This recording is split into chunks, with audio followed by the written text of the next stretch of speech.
Welcome in, everybody. This is the Too Fat to Play podcast. I am Austin. That is Ryan.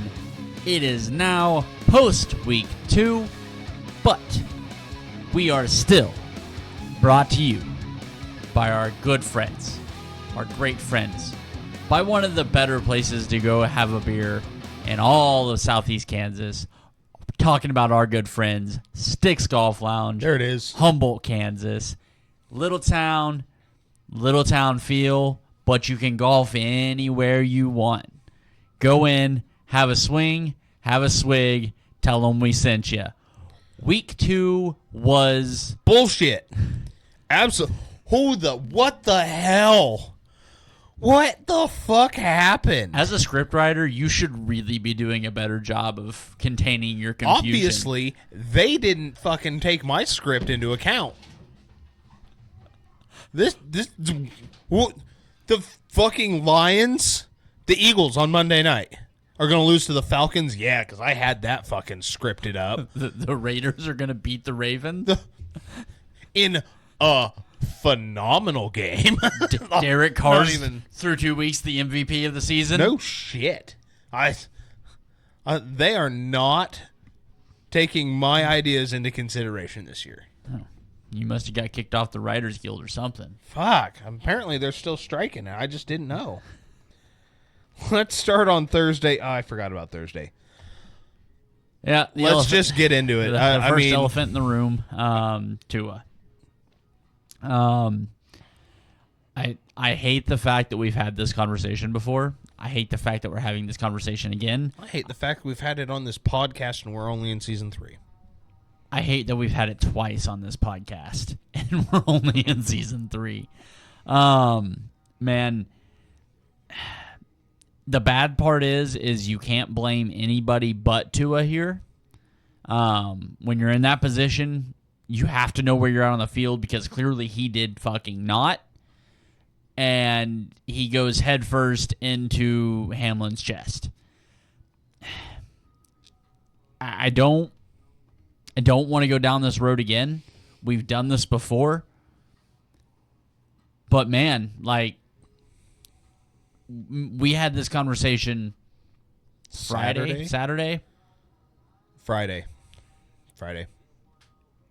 Tua's had so many of those moments in those moments. Primetime games, he's the only show in town. And we're staring at a broken mind, a collapsed body, doing weird contortions. Shit. I mean, because he's lost consciousness on a football field. I understand you took some martial arts classes to learn how to fall down.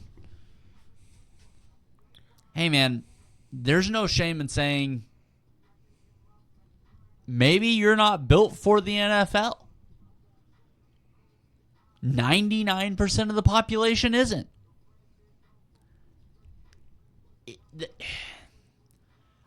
Props to Mike McDaniels for immediately after the game coming out and going, we're not speculating on his return, we're not speculating on his health. His job is to go be the quarterback of his family. If you're in Tua's corner, if you love Tua, if you love the man, you got to tell him to step away. You've got to have a serious conversation with Tua because, man, at the rate he's going, I mean, he's a dad. At the rate he's going, he might not fucking remember that. Yeah. And I hate to ask for somebody that's fucking younger than I am to retire from a game. But, dude, you've got to do something different because clearly what you've done to this point in the NFL, and you can't, I mean, you are sacrificing decades at this point. I mean, what are you, like, if you step away now, you step away with generational wealth. I understand you're a competitor. I get it. You don't want to give up the thing that has defined you your entire life. But at the rate you're going, it's also going to be the end of you. And I don't know what the conversations around Tua are, because obviously that I'm not close to that. Right. But I don't know how they're not having serious conversations. If they're not, because I can't imagine that. Yeah, just go back out there. I almost even at this point feel if like the NFL hasn't just dropped that in there, like, hey, we'd rather pay you whatever the injury settlement, whatever the case may be, to have a future, because the NFL is going to be paying for this regardless. That's how this, with the new NFLPA and everything, that's how it's going to work out. At least you can have a future. Yeah. Because you are very close to risking not. I mean, if you haven't already. Yeah. Obviously, we don't know the extent of, was it 4 concussions? I think he's got 5. One, I think he's got 4 in the NFL and 1 in college. I know he had the 1 in college, yeah. So, there's no shame in saying your body can't handle the NFL. Your career is longer than the average NFL player's is. You've done great things on the field. From everything I've heard about you, obviously never met the guy. Seems like he's a pretty good dude. Man, it worries me when seeing these things happen. You know, it's not about the Dolphins being good. It's not about winning what good is you winning a Super Bowl if you don't remember it the day after the Super Bowl? You know, I could spend a long time talking about this, but I really don't want to. No, I think the sentiment here is we're both on the same page. It's hard to tell somebody to walk away from the game that they love, the thing that brought them their wealth, their livelihood. But if there is no tomorrow, what's the point? Right. So, for the sake of you, please consider it. Please. I'm glad the Dolphins put him on IR. It took a lot longer to get him on IR than I thought it would. I almost feel like he's walking into the locker room. You should have announced that he's on IR. Yeah. So, I mean, when your head coach is kissing your quarterback on the head as he's walking off the field, I mean, if that's that's a powerful fucking image. If that's the last time he steps on a field. But again, not to make the awkward pivot, but we're gonna make the awkward pivot back to the game itself. And I'm willing to potentially admit that I may have potentially, in a slight fashion, been somewhat incorrect about the Buffalo Bills. They got it going. I still don't understand the defense. Not a clue. I don't know how they're doing it. Doesn't make any sense. The offense is lethal. That offense is real. And there's not a defined number 1 wide receiver in that offense. Right. Say that ball. You've got Dawson Knox and Dalton Kincaid. Wait a minute. Those are tight ends. You drafted Keon Coleman. I have him in every fantasy league. He ain't done shit. You've been building Khalil Shakir for years now. And that offense where it's not, hey, we have to force feed X, we have to do this. Oh, by the way, Josh, we need you to do absolutely everything. No, James Cook is good. He's real good. Yeah. But then you'll also see it the end of a half or in a tight situation. It's like they call a timeout, they bring Josh over, and they're like, hey, Snap out of it. You go. Do what you need to. Yeah. If we don't do something now, this could get away from us. We seen it against Arizona, which Arizona just annihilated the Rams. We'll talk about that in a minute. Now I'm almost wondering, he needed to be Superman to beat the Cardinals. Look, and he did. The team needed him to put him on his back, and he just said, let's go.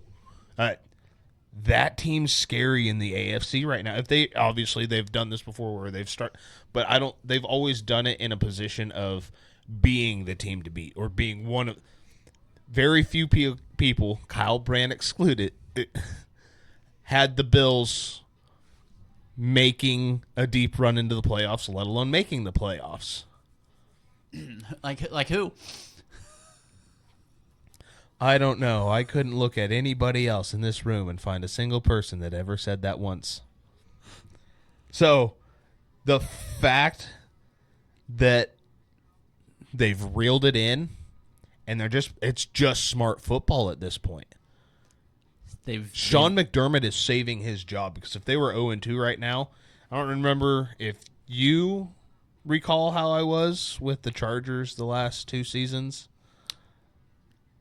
Slightly. Yeah, I'd have a fire Sean McDermott banner. And right now, he's almost seemed to have taken his hands out of everything on the offensive side of the ball and said, I'm going to do something with the defense.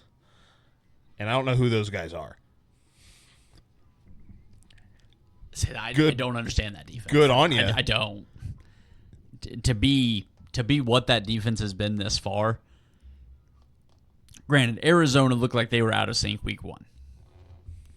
Granted that. And obviously, Tua didn't play a fat portion of that game. So maybe that defense hasn't really had the exposure. No, and I do. The defense is doing great for what it's had done. to. Right. The offensive side of the ball, where I really thought, obviously, we all called this defensive step back. It was the offensive side that had a lot of question marks for me. That defense is even middle of the road. They're going to play upset. Honestly, the way the Jets have looked, and obviously with the Dolphins situation where your quarterback's probably going to be either Skylar Thompson or Snoop Huntley moving forwards. Right. I think I'm willing to rule them out. I think if that defense is average, I think the Bills are winning that division handily. Yeah, it feels very a one team race right now. Yeah, I don't think there's a lot that. I mean, the Patriots obviously aren't going to make the run at it. I don't. No, feel like the Patriots are going to play upset for a different reason. They're going to play upset, and they do play for. They do play like. I'll give them more credit than I thought. That's a football team now. That is a legitimate football team. That is an any given Sunday kind of team. The Jets have not. Aaron Rodgers hasn't looked awesome. That team has looked interesting. The running back situation is going to be fun to watch because it does look like they are back to having 2 running backs. Yeah, it was Braylon Allen. Mm-hmm. Youngest. He tied for the youngest touchdown scorer in NFL history. Nuts. Dude's 20 years old. Rodgers is about to turn 41.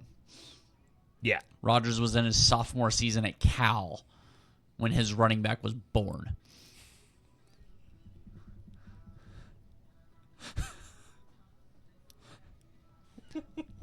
Stupid shit. Oh, wow. All right. Fun game.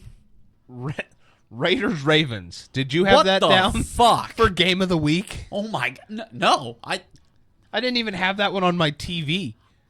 I know this will come as a shock after last week.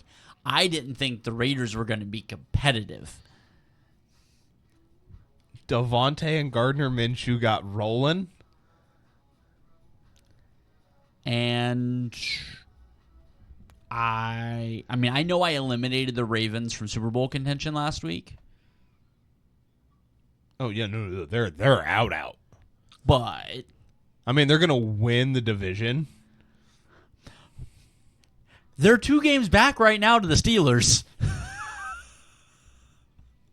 Mike Tomlin is inevitable. Yeah, the Ravens, week 2 sucks. Ravens. I don't know what else to say. The Raiders should have never been in that game, and Antonio Pierce grabbed everybody and said, "We are going to win," and they said, "Yes, we are." It was a Bob the Builder moment. It didn't make any sense, and it really felt like the Ravens were out there going, we should be winning this game. Why are we not winning this game? Why are we not winning this game handily? Why is this? Why are we looking at overtime? What do? Yeah. Fucking, yeah, the Ravens, At least Zay Flowers is doing great in fantasy. hey, John, team meeting, quickly. Right now. Speaking of Shit. Harbaughs, the other Harbaugh is 2-0. Although, I think we both called that when he played the Carolina Panthers. Who just benched 17 games in? Yeah, he's 2-15. Yep. So 17 games into his career, Bryce Young has been benched. If only somebody could have foresaw that he wasn't going to be a good NFL quarterback. Granted, I've seen the stat, and it makes you wonder a little bit, and it's kind of dumb, but I'm going to repeat it anyhow. Okay. Can you name the last 2 quarterbacks before Bryce Young that played for the Panthers? Just the last 2. The two that played right before Bryce for the Panthers. Okay, hold on. Cam Newton. No. The start of the season before Bryce. Oh, I thought they brought Cam back in that season before.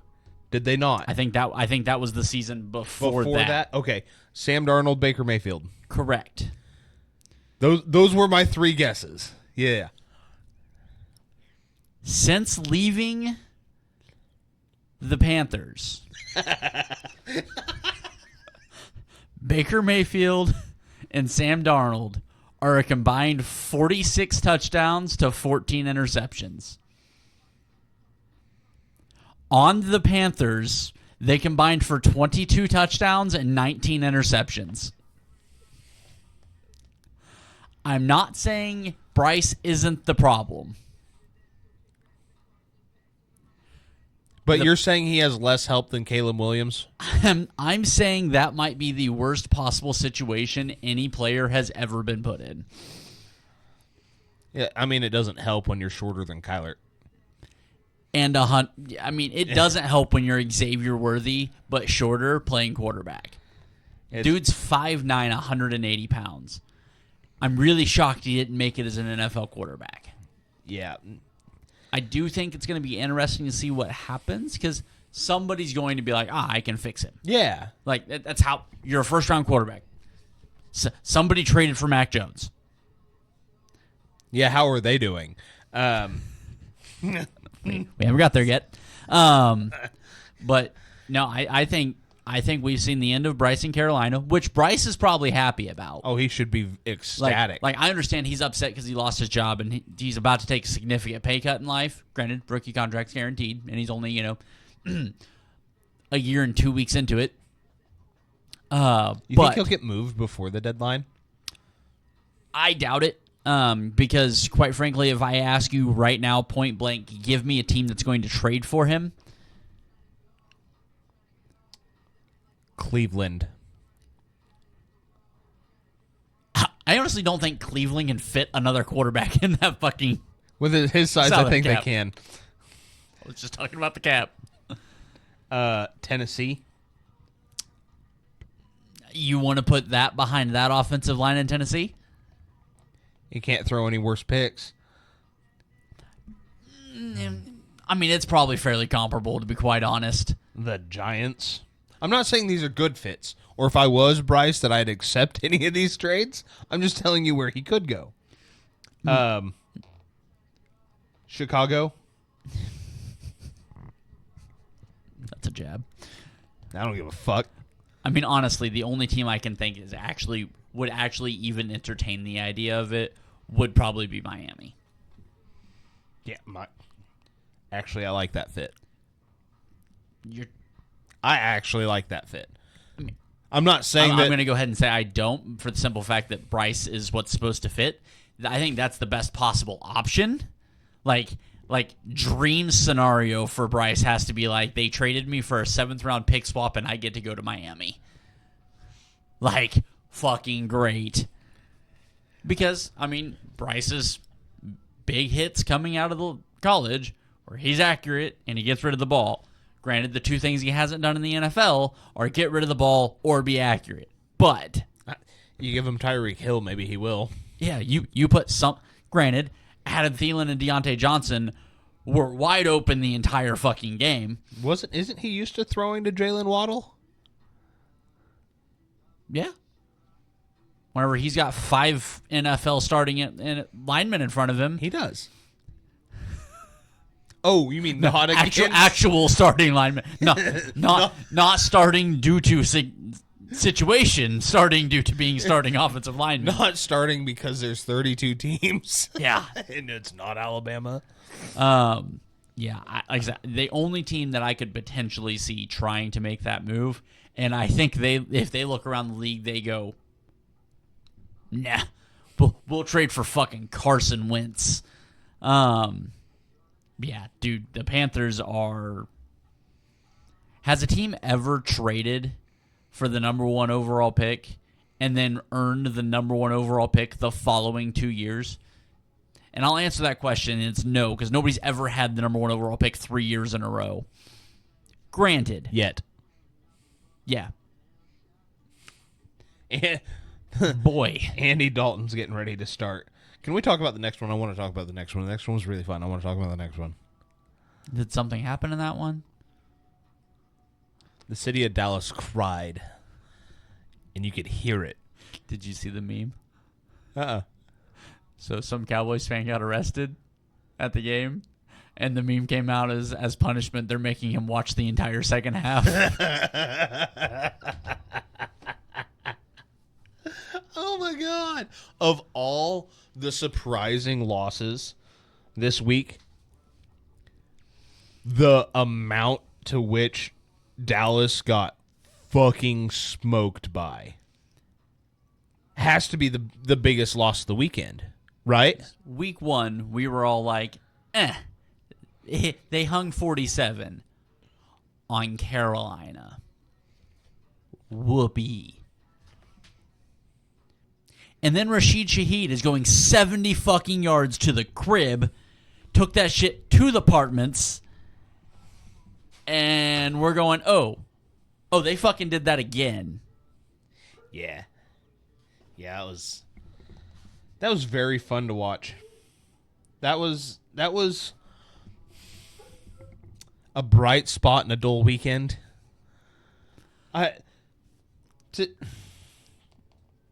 This is the Saints that they promised us last year, and we gawked and laughed. And Hold on, we're going to take a timeout. all right, Austin had a quick family emergency. We had to stop, so we're trying to regain everything. Saints, Cowboys, we were talking about how glorious it was, if I remember correctly. I just know that I was happy. The Saints smoked, absolutely kicked the doors off of the Cowboys. Outside of the Ravens taking the L to the Raiders, might be the most embarrassing loss of the weekend. But the Saints put the league on notice. Yeah, the Saints are something that I didn't think we would say. For real. That team's... Is it bad that I'm ready for the NFC South battle between the Bucks and the? Is that bad?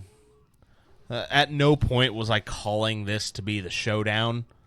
Oh, no, I'm looking forward to it. Oh, this is going to be a fun matchup. Yeah, it's going to be good. And then, I mean, they might be dragging the Falcons' dead carcass up there with them. But that'll be fun.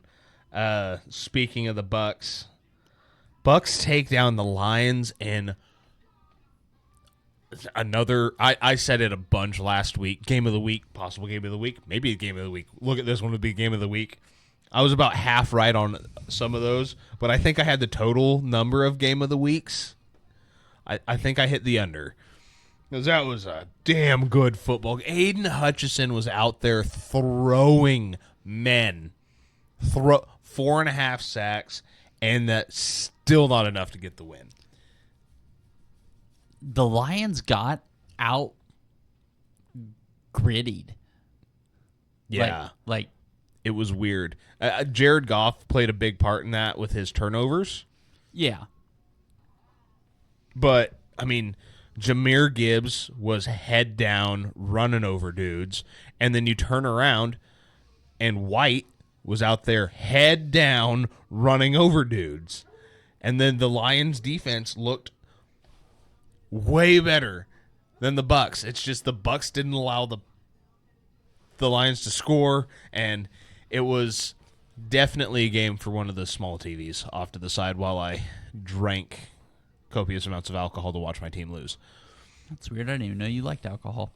But dude, the Bucks, like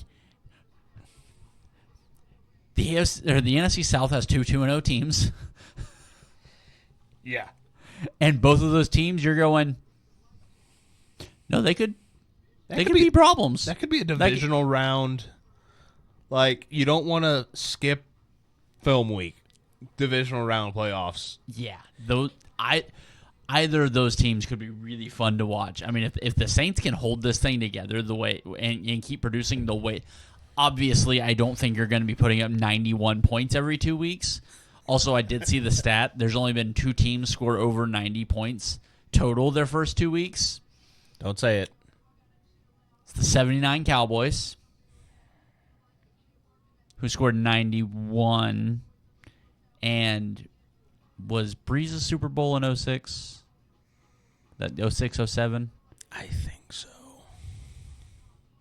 So whichever Breeze team won the Super Bowl, that Saints team put up 94. Makes sense. So the only 2 teams that have ever done it have both won the Super Bowl. Just for stupid numbers that we're throwing out. The garbage, terrible, worst fucking game of the week. It didn't make any sense. Anthony Richardson, who I'm still very high on, this was one of those. Okay, we need to. His growth is going to be very Josh Allen-esque. It feels like He's gonna have to fucking hurry because I'm pulling out quick. Because that was fucking atrocious. That was bad. And I also believe play calling was atrocious. Jonathan Taylor had 2 carries the first drive. He had 20 yards. He didn't touch the ball again for like half the quarter. Malik Willis didn't look nearly as bad as I anticipated. Honestly, probably the better second-year quarterback in that game. Yeah. He had a dot to the right side of the field on an out route. Just a fucking laser beam. Yeah. I don't understand that. Like, and admittedly, I also didn't get to watch most of football this weekend. I was out of town. I had to bowl at 9:30 and then drive 2 hours home. I didn't get to catch all of football. Right. Yes, I may or may not have potentially had Red Zone playing through the radio. Obviously not watching it because I'm not a monster on the way home. But don't you fucking quote me, bastard. But dude, I don't. It's so hard to figure out what these teams are right now. Like the teams I was high on coming in, I haven't dropped hard on any of them. The teams I was low on, I haven't like change outside of. I'm down pretty fucking far on the Colts. Like I have serious reservations about what the rest of their season looks like at this point. So like the Saints, I'm way high on right now. Yeah, that it's hard. It's hard not to be. That has absolutely looked like the best team in football right now. The Ravens, I'm down on, but like your big. I'm not worried about the Cowboys. You know what I mean? I feel like that is such a Cowboys loss. Yes, to a team that they shouldn't have lost to, based off the last based off the last 3 seasons. No way that should they lose to that. That at no point do I feel like that's a bad. I'm looking forward to it because the Saints have the Eagles at home next week. Oh, that one's gonna be so fun. The Lions. Bad loss, but I also Is it a bad loss? It doesn't change my opinion about them because how many times have we seen Jared Goff have 4 or 5 turnover games, come back every single year of his career? I am a little bit higher on the Bucks. Mm-hmm. I mean, like the Ravens, yes, I've dropped some on them. I'll just hit a couple other teams. The Niners, I'm not falling from grace on them. There's a history with the Vikings on that one. The Vikings, I'm a little bit higher on than I have been. It's hard not to be. The Patriots, I'm a little bit higher on. I'm not putting them in playoff contention. The Seahawks, you let the Patriots get that close. Like some of these teams, the Rams, I'm starting to feel like I was pretty vindicated in not being super high on them. The Cardinals, I'm going to have to reevaluate, especially if they can come in 3 weeks in a row. But again, they did not. They weren't. They had a good half. Yes, against Buffalo, and then fell out the second half. But yeah, like, I mean the Chiefs. I'm not wavering off them. I'm not wavering. It's so hard to waver on the Chiefs during in week 2, and let's face it, Lou Amarillo has put Patrick Mahomes in a fucking chokehold almost every time they've played. And here's an undefeated team that I am not any higher on off the beginning of the season. The Pittsburgh Steelers. Hey man, they only have to win 7 more in a row, exactly, and then they can lose out and still rank 500. Exactly, it is inevitable. I am no higher. The Texans. It was a close game against Chicago. Score-wise, I watched the game. Chicago's defense had a couple of things. Chicago, dude, but and I want to wait till we talk about that game. But Chicago has I'm not gonna say aura. They have an arrogance about them that is fucking wild. But we got games to get through to get there. Let's get through a couple of these. Browns, Jags. I don't have anything to say. The Jaguars are who I thought they were, and the Browns are just as bad as I thought they were. I actually had to refresh it because I didn't even remember who won that game. Niners, Vikings. I mean, I've got a couple of things to say. Don't come out your first 2 drives and not run the football if you're San Francisco. Yeah. When you're... Why are we going for it in the first half on 4th down? Dumb. I don't know what it is about Minnesota that just... The 49ers step on their dicks. I get it. I picked them to win last week, but you know that I had reservations just because it didn't. It's Minnesota. I brought this up at dinner tonight. The last time the 49ers won in Minnesota was 1992. The last time they beat Minnesota, they wore black uniforms on Monday Night Football, Week 1. Chip Kelly was the head coach. Blaine Gabbert was on the sidelines as the backup quarterback. Colin Kaepernick was the quarterback. Joe Staley at left tackle. Also for Ryan, the glory days. No, this was the end. Chip Kelly, head coach. I don't know if I said that or not. And Carlos Hyde was the running back. You want to know why I remember that game? Because they came out and scored 40, and I was like, holy shit, this team might be all right. Carlos Hyde had an amazing run into the end zone, spin. The entire defense fell over, and he walked in. That was also the most points they scored all season. They won one more game.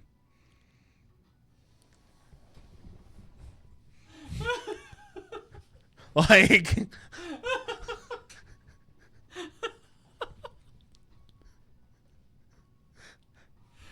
there's something about the Vikings. There's something about the Vikings and the 49ers. It's dumb. They've got our number. Brock Purdy has done nothing wrong except for distribute the football. He leads the league in passing yards. Like, if you want to sit here and tell me, oh, there's a lot of incompletions in there, okay. How many of those are to Brandon Ayuk, who I also called at the beginning of the season wasn't going to do dick, because that's how it seems like it works for 49ers players. They get paid after holding out all offseason, and then they have a shitty year. Yeah. I've seen this coming. Trent Williams gave up 3 sacks and multiple. I'm not sure he gave up 3 sacks last season. He didn't. He didn't. Like, they're fine. Kyle Shanahan's going to pull his head out of his ass right around week 7, and he's going to go, oh, even though Christian McCaffrey's not here, I can make you a 1,000-yard running back this year. And he's going to start handing it off to Jordan Mason. Finally. And then everybody's going to come back. I've got zero. They're going to take a couple of L's. It's going to take. This happens every year. And I think I'm finally seeing it clearly. Maybe, I don't know. We'll see in 3 weeks how I'm feeling. But, like, until the wheels completely fall off, I have to believe that team is going to be just fine. I think their loss to the Vikings was a better loss than the Cowboys getting smoked by the Saints. Well, yeah. I also don't think it's as good of a loss as the Lions getting taken down by the... Sam Darnold looks incredibly comfortable in Kevin Stefanski's offense. Good God. I mean, I'm sure he's been in his office. Yeah, no shit. But he's out there distributing the ball. The one thing He did make some big boy throws in that game. He did. It helps when the throw to seal the game. That's a big boy throw. Yes, and to do that good. without Justin Jefferson, yes. Jordan Addison, or T.J. Hawkinson, like, yeah, it. So I'm a little bit higher on the Vikings, but I'm also not going to waver on the 40. There's some teams on here that took an L that it changes nothing about them for me. The Lions are still possibly the best team in the NFC. It just shows me that there's some teams that have been counted out that maybe we should start paying attention to. Yeah. If you're telling me that we run this game back middle of January, it's going to be the same outcome, I don't believe it. Because I know one team that's been there, done that, and knows what it takes to at least lose the Super Bowl. I see 2 other teams in the NFC that have been there, done that, and made deep playoff pushes. 3. Mm-hmm. Those other teams haven't. Not with who they have on their roster currently. Right. So it doesn't change anything. Playoff football experience matters. We know that. We're only 2 weeks in. Week 2 has to be the biggest upset weekend of all time. I feel like we do this every year. I said there's always this weekend somewhere in the first couple of weeks where it's like, holy shit, they lost a holy shit, they lost a holy shit, they lost a... Yeah. And then at the end of the day, it doesn't matter. Yeah. Say, the only stat that really matters is the 0-2 teams. Because right. in the last 6 years, 5% of the playoff teams have come from the 0-2 side. Which that stat could be really fucking wild come the end of the season. But there's not a whole lot of movement. Realistically, the only team that I really view differently coming out of this week as I did going in realistically is New Orleans. Yeah. That's the only Making team I have made a sizable jump. that has made a significant difference in my mind of what I thought they were going into week 2 as to what they're coming out of. Baltimore, again, I thought last week showed you they were week 1 showed you they were weak mentally. Week 2 showed you that they also can't bounce back from that. Right. But again, the only team that I look at and go, that team made a change from one to the other, good to bad, bad to good, is the Saints. That's the only team that I look at with significant thought of that team is different than what they were going in. Again, it's week 2. Let's hit a couple of these games, Yes. smaller games, real quick. Seahawks, Patriots. That game was fun to watch. It was fun. Yeah, it was a fun game. Like it popped up on Red Zone a few times. The Seahawks, yes, are 2-0, but They've got a new head coach. That's still a young team. I'm not worried about them. I do feel like they need to start looking for a quarterback of the future. Geno Smith is going to be a great bridge guy for them. If they need to take 2 years to do it, fine. But I really do think out there in New England, they might have something cooking. I mean, we can already tell watching these games that Jacoby Brissett's not the guy that they want to be the starter. Mm-hmm. And we argued at the beginning of the year that they needed Drake May starting. That team's 2-0 if they're starting Drake May. Maybe, maybe not, because Brissett doesn't make the rookie mistake. So very, very well could be, very well could not be. I really think this is a team that probably 3-5, 4-4 come week 8. But I think they want to get.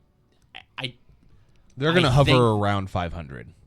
I think this is a team that's going to ease Drake into that starting spot. And honestly, that's what you fucking need to do.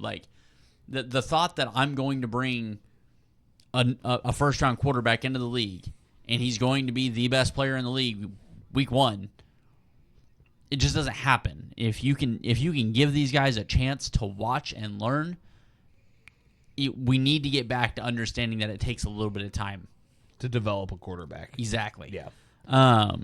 Jets, Titans, Will Levis. That's the only storyline out of this game. Wolf, dude, you've got to stop making those fucking decisions in place. And can we stop yelling at Coach Brian Callahan for coaching his quarterback? Yeah. It's a fair question to ask, what the fuck are you doing? When it happened 2 weeks in a row. The exact same play. I don't even care if it happened 2 weeks in a row. When you're falling down and shovel the ball backwards to really nobody in particular, no, what the fuck are you doing is a fair question. Yeah, absolutely. The Jets still look mediocre. I think they're a little bit more than a quarterback away. I think the quarterback. I think the quarterback from that we thought we were going to get last year makes them important. But there's 2 quarterbacks coming back off of Achilles injuries, and neither one of them are driving the ball particularly well. Nope. Jaden Daniels gets his first win over the Giants, 21-18, and one of those teams scored touchdowns. And it's not the one that ended up with 21. No, that weird game all around. Giants kept it interesting, but at the end of the day, when you're a bad football team going up against a young, inexperienced football team, that's what it looks like. And you lose your kicker on the opening kickoff. Yeah, that's rough. Yeah, scored 3 touchdowns, gave up field goals, and lost. Never allowed Washington to get in the end zone and lost 21-18. Fucking rough. Arizona, dog walking the Rams. Okay, so a little backstory on that one. I got up big in the early slate, right? I got up a lot more than I want to admit. And I turned around, I turned that game on, At this exact point in time, I am very inebriated. I'm watching the ball go through the uprights to go 14-0, right? I was like, the Rams are going to pull their head out of their ass. Sean McVay's got this. I was like, Rams minus 13.5. I'll take that action all day. I threw everything I won on it. I have $4 in my account right now. They did not. You bet everything on Rams, and I'm assuming you bet plus 13.5. Oh, yeah, plus 13.5. Yeah, that's mm-hmm. Yeah. Well, if it helps, and I know it doesn't, but if it helps, in the money league and for fantasy, I benched both Kyler and Marvin Harrison Jr. for Matt Stafford. That game made no sense. I've been trying to find something to say about that game all day. If that's the Cardinals' offense, this is gonna be fun to watch. Right. I hope that is the Cardinals' offense because that was fun to watch. Steelers, Broncos. At no point did I ever have the Steelers going 2-0. But also, Mike Tomlin's inevitable. Two not good opponents. Two bad football games. Justin Fields is 2-0. Bengals, Chiefs.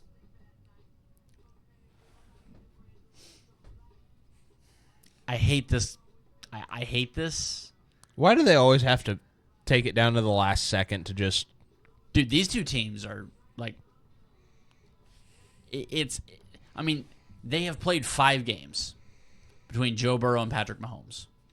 Every one of them has been decided by 3 points or less. Mm-hmm. You know, I fucking hate it. Like, it was a sloppy game by both sides. Well, the Chiefs played like dog shit. Oh, it was so sloppy. And the Bengals couldn't put... Jamar Chase couldn't hold on to a football if you handed it to him. Jamar Chase couldn't hold on to his ass if you handed it to him. And I hope he gets fucking fined. I didn't watch the video. I should have. But apparently there was a good, clear video where you can hear the ref say something that triggered Jamar's reaction.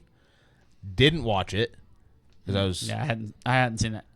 But I want to get a little bit more information before I say anything. From the sidelines and from the TV reports or TV bullshit, it looked like a bad. But the one video that I watched on mute while I was at break the other day or yesterday, he was walking away and ref said something. And Jamar just whipped around. Don't know what it was. I don't know if it required that kind of reaction. I have no idea. But there is a video out there. I am still looking for it. I mean, if he told him to quit bitching, that's what he fucking like. You got tackled cleanly and got up throwing a fit. Oh yeah. I don't understand. And I mean, but quite frankly, that's what we've come to expect out of Jamar Chase. I think. Especially against Kansas City. He embodies the diva wide receiver. Yeah. And he's very much Stephon Diggs. His interview after the game, like, man, I am that dude's a stupid talented wide receiver. You've got a stupid talented quarterback who, contrary to the reports, is not dead. Very much still a good quarterback, very much still one of the best in the league. And no, I mean it was a fun game to watch. I thoroughly enjoyed it. I say that as somebody that was definitely getting mad at the television, but I will say, and maybe it's not really a takeaway, I guess, but like the biggest thing for me watching that game is Spagnuolo can dial up a timely blitz like nobody's fucking business. He's got a feel for when to send it. And Jamari Connor has stepped into that L'Jarius Sneed blitzing corner role so fucking well. He looked really good out there. And I don't know that there's a kicker I trust more in the league from 50-plus yards with the game on the line. Like, he went out there, and grown up watching bad football players. I've grown up watching bad football teams where you walk out there and you're, facing the other direction, doing jumping jacks, and I'm just sitting there watching. Snaps good, holds good, comes off his foot, ball game. It's dumb. Like, that dude, I will give Justin Tucker all of his flowers. That is the best kicker we've ever seen. I'm pissed they didn't let him kick the 69-yarder. I know, right? Like, I guess, honestly, I just wanted to see. I understand why you didn't. I'm not saying you should have. You pissed me off when you pulled him off the field because I wanted to fucking see it. Couldn't have ended any worse. I wanted to fucking see it. I wanted to see it because I realize you can't move Justin Tucker off the top spot. That motherfucker's coming for the top spot. But I mean, like I said, whenever he stepped out there, I was not going, oh God, come on, man, please. No, I was like, no, we're good. We're within 60, and we have Bucker. It's a dumb feeling to have. It's like dumb. Bears Texans.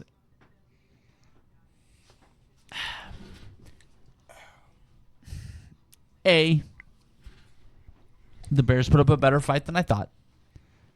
But, like... Did they? I mean, they only lost by 6. So I'm gonna say sure.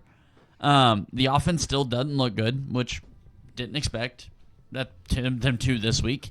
But Chicago's defense, made a lot of good timely plays. They were in the right place at the right time. My God, did they over-celebrate every somewhat important play in that game? The Bears did.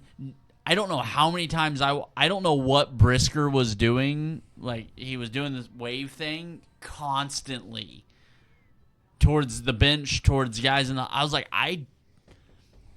you were losing, and they kept, just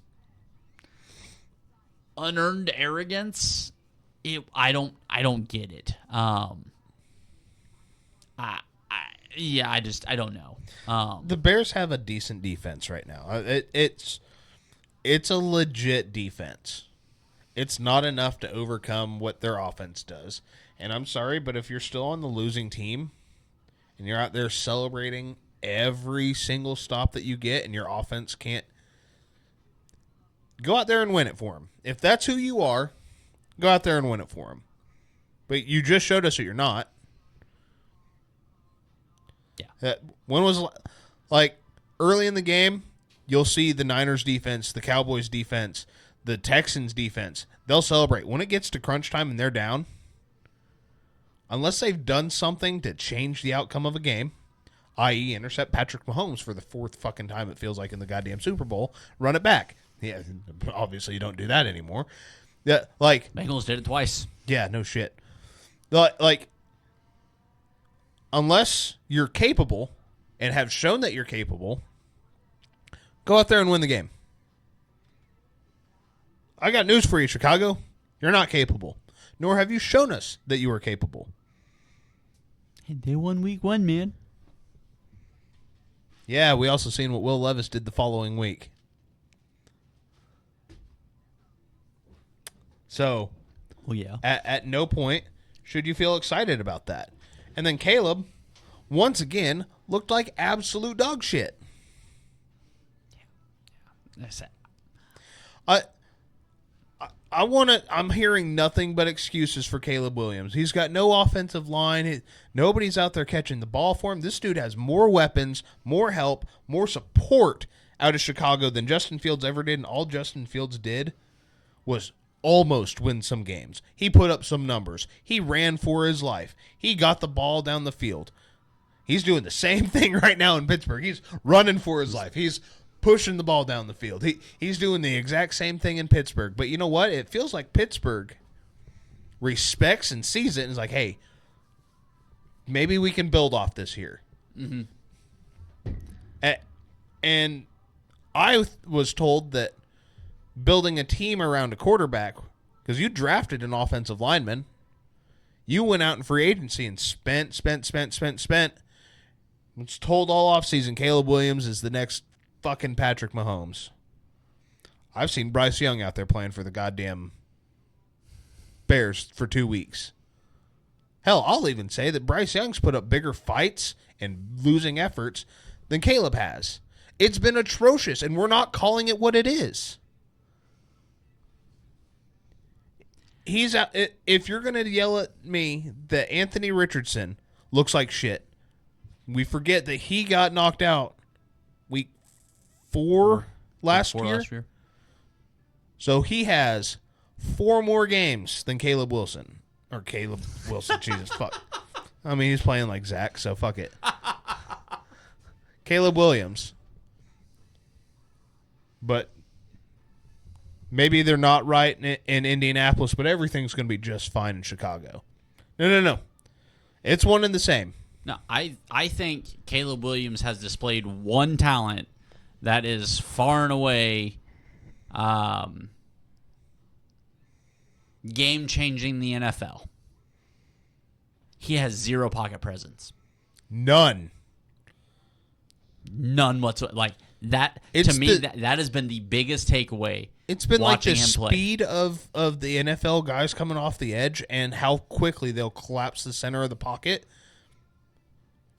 We watched AR5 last week literally take his 3-step drop, turn it into a 7, hit the ground, and launch a football because he realized he had to get it out quick.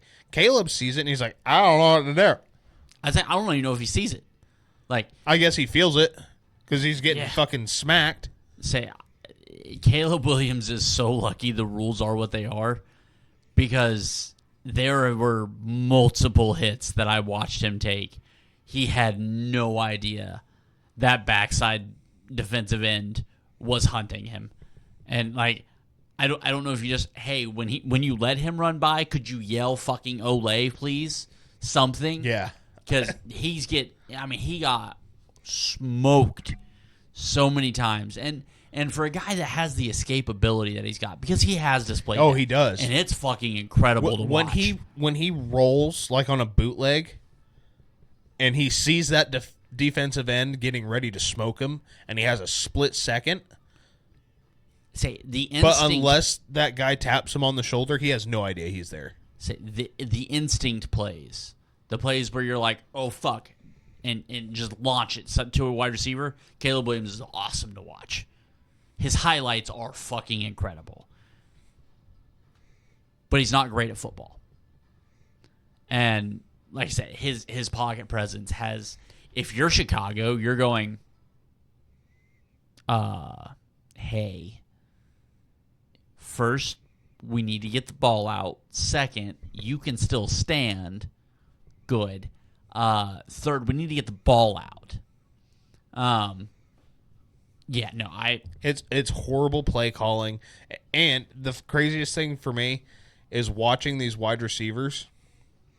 Their reactions after a play, they are frustrated. They're not running wide open. They're NFL open. Yeah, I mean, they're not running Carolina wide receiver open because, quite frankly, if you're playing Carolina, just rush 11. You don't have to guard anybody. Like put a safe, maybe rush 10. The wide 9. It's the wide 11. Yeah, it's just. But why does everybody have their hand in the dirt? Can you put 11 defensive ends on the? When did they start letting you carry 11 defensive ends? But no, Chicago needs to hit the panic button. Yeah. Same thing with Carolina. You've both given up all these first-round picks to go up and get your guy. Well, I mean, Chicago didn't. You're right, because they got those from They got those from right. Carolina. They gave up -0. That's right. I And- forgot they did. I mean, they gave up getting DJ Moore, Darnell Wright. In fact, they still have one pick coming from that trade because they still get Carolina's second rounder this year. But no, it's bad football, and Houston didn't play a clean game. That's what it came down to. Houston did not play a clean game. The Tank Dell out there looking like Himothy, but outside of that, they didn't play a clean game. They didn't run the ball worth a damn. C.J. Stroud looked off balance. And with this game, hey, NFL, you banned the hip drop tackle. It's we like lost, we lost 2 guys. It's like the fourth clear and obvious hip drop. That hasn't been flagged. They're talking about potentially finding a couple of guys this week, and it's like, you banned it. You made that a personal foul penalty. Enforce it. You've lost 2 running backs. How many offensive play. Illegal procedures or illegal formations have we seen? Like 32 or some shit like that, but not a single hip drop. I can tell you right now, the quality of the gameplay hasn't changed that much with the tackles lining up in line with the guard or on his hip. The hip drop tackle has taken away 2 players in 2 weeks. Should have been 4 players in 2 weeks. Thank God Debo's okay, and I can't remember. I think it was Tennessee. I mean, Debo's still going to miss. Yeah, 3 or 4 unrelated. weeks. Unrelated, but Yeah. like, Yeah, you made it. You made it a flag. You banned the tackle. Do something about it. If you're not going to enforce it, don't change it. Monday night, Falcons, Eagles. What the actual fuck? I've got one answer for this. Okay. The Eagles aren't good. Sorry, the Eagles aren't as good as everybody wanted them to be. You're not looking at me for that, right? No. Okay, good. No, I know you and I were on the same page with this. Nick Sirianni's job, if he doesn't not turn it around and make the playoffs like NFC Championship game, you lost on a blocked field goal, like type of out of your control bullshit, and win out the rest of the season almost convincingly, Nick Sirianni's job is on the hot seat. I agree with that. Like I didn't think the Eagles were going to be good coming into the season. The fact that they're 1-1 feels about right for how the defense has holes all over it. The defensive line is very fun to watch. Green Bay. That's who, I was like, who do they beat week 1? But yeah, I mean, so honestly, their win-loss seemed kind of backwards. I thought Green Bay would beat them, and I thought Atlanta would lose. But Atlanta showed up. Dude, that team is going to be an enigma all season. They're going to win a few games that they shouldn't. They're going to lose a few games that they shouldn't. Yeah, because once Kirk got out of the pocket, and he didn't want to. Oh boy, did he not want to!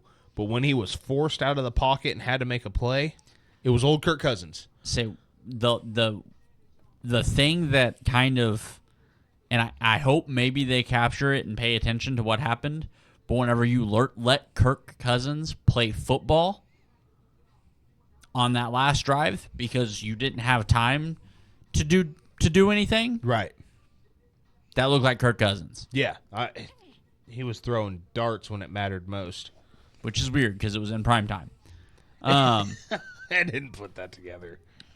But it was, it was such an odd game to watch because Philadelphia, the way they came out week 1, you're like, okay, that's going to be this team's offensive identity.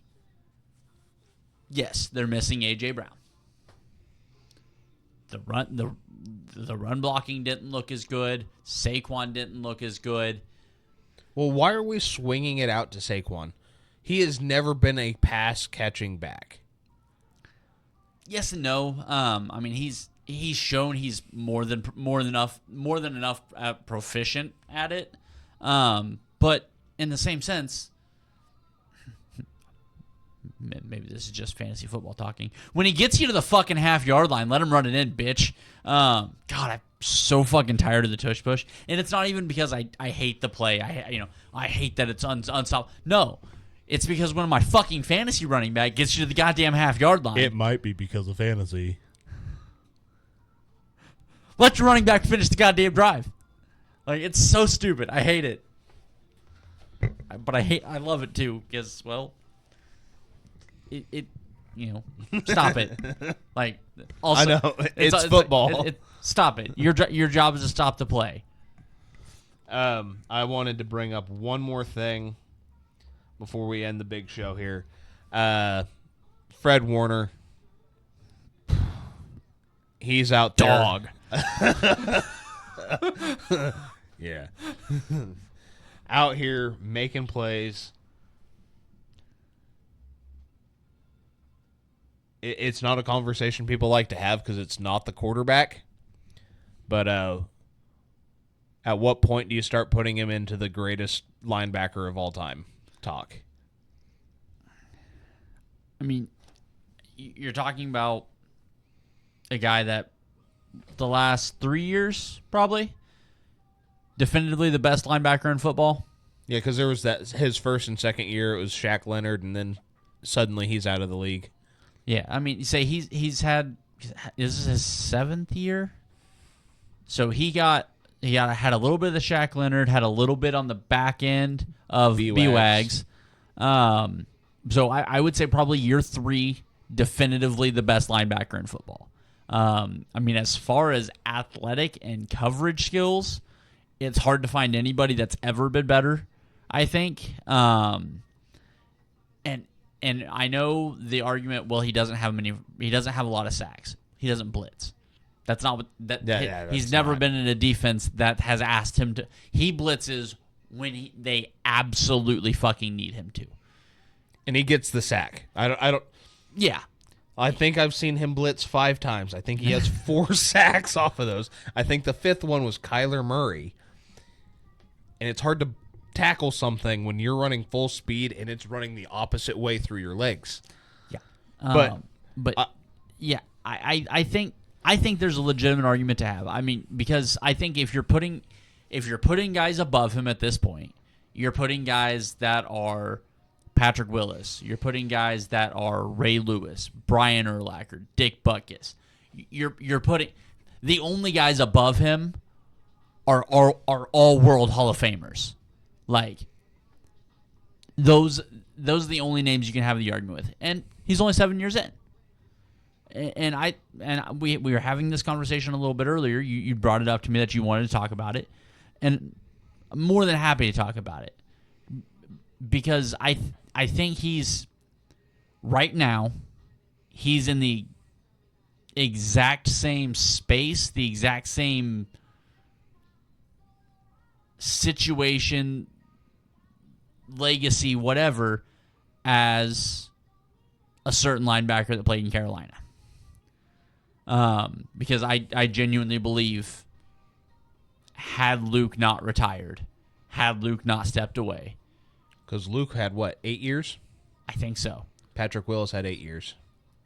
I think Luke was well on his way to being the best linebacker we've ever seen. I will fight tooth and nail that is one of the best linebackers I've ever watched play football. He was fucking cerebral out there. Him and Thomas in the middle of the defense so fucking together. much fun to watch. But no, I'm willing to put Fred in that conversation. I mean, this last weekend he had 2 forced fumbles and an interception. He had a forced fumble week 1. I'm trying to think if he had an interception week 1 too. I don't think he did. I don't think so. Just the fumble on the first drive. So he's caused 3 forced fumbles. They've recovered 2 of them. The third one went out of bounds, and he had an incredible pick on Sam Darnold in the first half. Mm-hmm. He is 2 forced fumbles away. At this clip, give him 2 weeks, he will have the franchise record for forced fumbles. only right now second to Patrick Willis, who had 16 in his 8-year career. We're at 14, beginning of his 7th year. Yeah. The way he plays the game, and the biggest argument that I always hear is Ray took guys' heads off. Brian Urlacher would take guys' heads off. They also couldn't play in today's NFL. I don't think that with those two guys, I think they still could. Obviously, they won't have a salary. Oh, that style probably not. But yeah, again, like I said earlier, if Fred Warner gets to run around knowing it's not a flag, if he runs through your spine, he's gonna. He's delivered some shots. The man laid out his defensive end last year. No, it's just it was one of those things that while I was watching on Sunday, and I watch a lot of Brian Baldinger throughout the week, and he highlights players that catch his eye. I was watching that game and watching 54 go across the field, sideline to sideline. He was in on every tackle. Every time he got near that football, it was shaking. And it was because his fist was hitting it. He's perfected the peanut punch. And you can't let him roam the middle of the field in pass coverage because he'll take the ball the other way. It's unlike...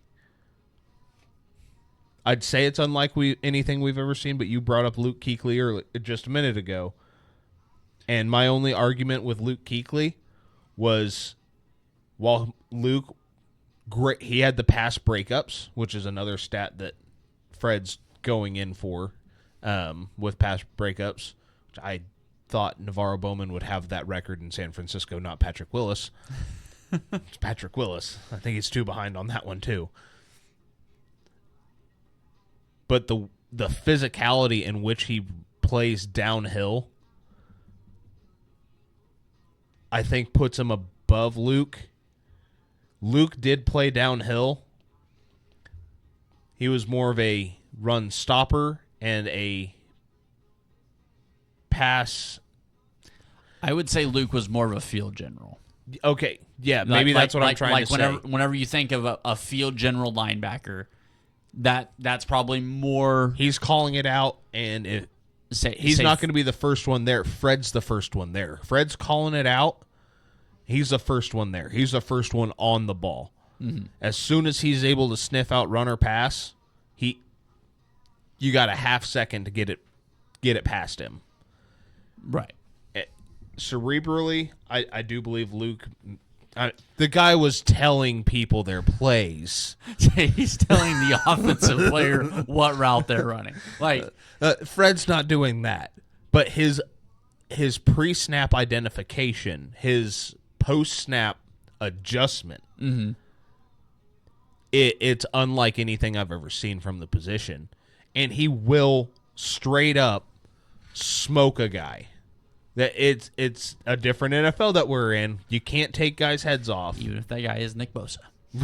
Right. I will. That is one of my favorite NFL clips. Nick Bosa going down to Nick Bosa turns and then gets smoked by Fred Warner. I saw my life flash before my eyes. I take it back to the first year Fred wore 54. Cam Akers up the left sideline, and from the right hash mark.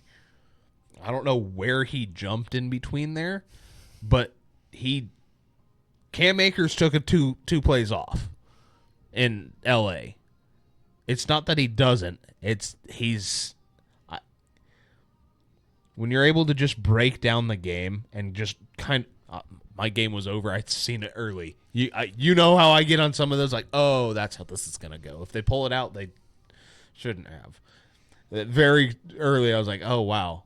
But I was able to sit there and watch the defense not do what they were supposed to. And for some reason, Fred Warner was always there. Mm-hmm. Eric was texting me. He was on the show a few weeks back. Hope to have him on here before too long again. I texted him. He actually had the 49ers in the survivor pool, so he was texting me needing the win. Right after the fumble, I texted him something, and then right after the pick, I said, greatest linebacker to ever play the game. It feels like a homer thing to say. I have been blessed on my team to have some of the greatest linebackers to ever step foot on the field, wear my jersey. But I don't know how, unless you're just stuck on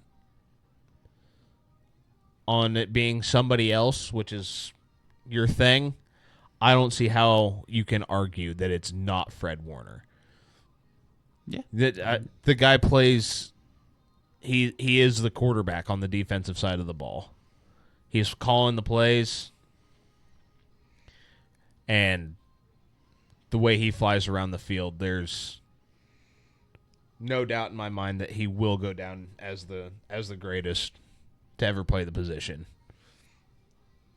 Especially once he starts getting some of these records.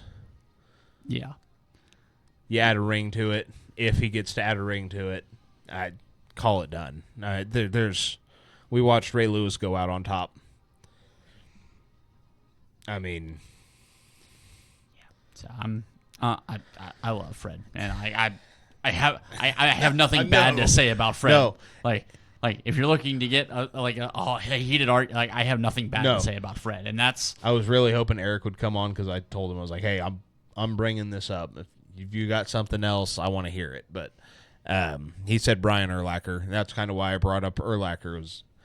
Urlacher was a monster. He was a take your head off, sideline to sideline. His boy looks good in college right now. But all right. God, I could go on about this, but we're gonna get out of here for this one, and get the final episode for this week recorded. But week 2 was a glorious goddamn disaster. So here's to week 3. Till next time, be kind to each other, love one another, and always remember, fuck the Cowboys.